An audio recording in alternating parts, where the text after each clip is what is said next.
अस्सलाम वालेकुम फ्रेंड्स, आज मैं आपके साथ ड्रामा सीरीज गिरफ्त की 14 और 15 एपिसोड का रिव्यू शेयर कर रही हूँ। एपिसोड 14 में अनीशा और मुराद अनीशा की ड्रेस को लेकर रूही को डांटने और नाराज़ होने पे बहुत गिल्टी होते हैं।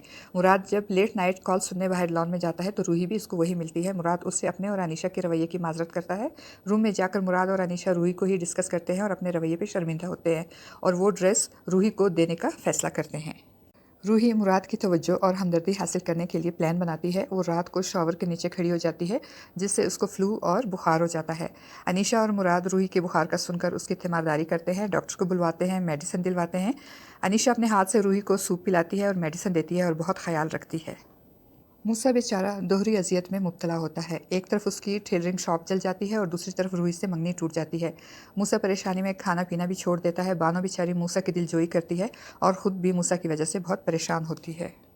निमल और वजी हुज़ैफ़ा के साथ पिकनिक का प्रोग्राम बनाते हैं और अनीशा को भी साथ चलने को कहते हैं, मगर अनीशा रूही की बीमारी की वजह से साथ चलने से माजरत कर लेती है। निमल को अनीशा का रूही को इतनी अहमियत देना बिल्कुल भी अच्छा नहीं लगता। मूसा रूही को बहुत याद करता है और उसको कॉल भी करता है, मगर रूही उसका फ़ोन नहीं उठाती। तब अनीशा उसको समझाती है कि मूसा बहुत अच्छा लड़का है और तुमसे प्यार भी करता है। ऐसे प्यार करने वाले लोगों की कदर करनी चाहिए। मगर रूही को बहुत नागवार गुजरता है अनीशा की बातें और वो बुरे बुरे मुँह बनाती है और नागवारी का इजहार करती है।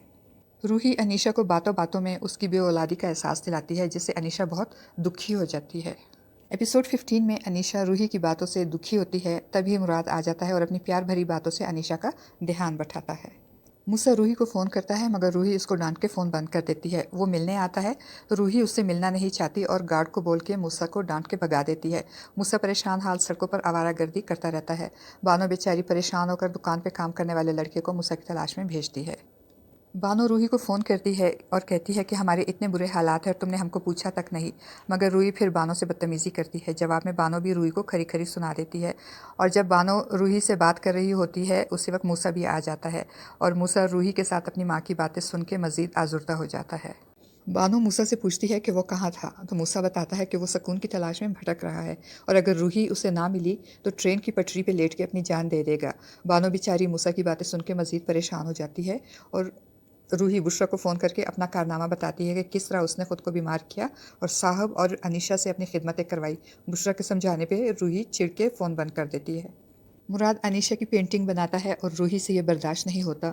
वो दोनों जब अंदर चले जाते हैं तो रूही आकर पेंटिंग को ख़राब कर देती है। अनीशा मुराद को बताती है कि तैमूर अपने ऑफिस डेकोर में उसकी मदद लेना चाहता है, तो मुराद खुशी खुशी अनीशा को इजाज़त दे देता है।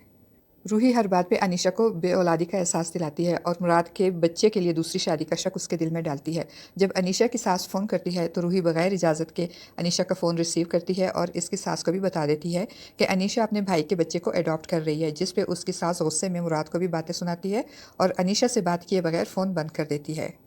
अपनी माँ की बातें सुन के मुराद भी परेशान होता है और जब अनीशा और मुराद आपस में दुख सुख की बातें करते हैं तो रूही चुप के उनकी बातें सुनती है और जलती रहती है।